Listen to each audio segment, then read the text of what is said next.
Terjadi pertempuran jarak dekat antara Mujahidin Al-Qassam melawan pasukan pertahanan Israel atau IDF. Terbaru, sebuah video ramai beredar di Telegram pada Selasa 30 Januari 2024. Dalam cuplikan video menampilkan adegan bentrok Brigade Al-Qassam dengan kendaraan militer Israel di sebelah barat kota Khan Yunis, selatan jalur Gaza.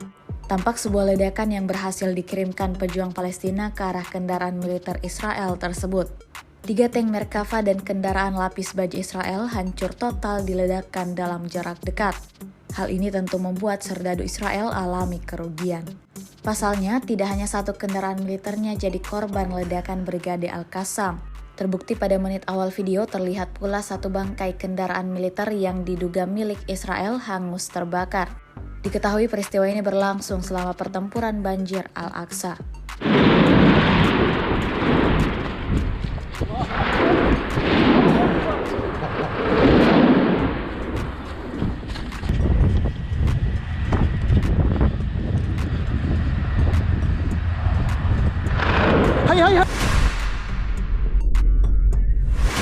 هيا اضرب.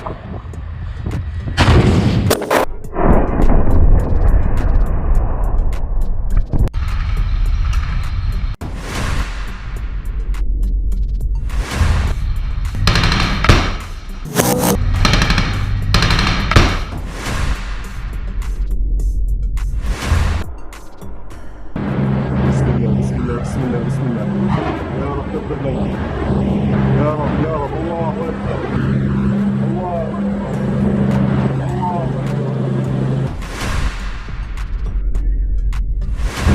اكبر الله اكبر.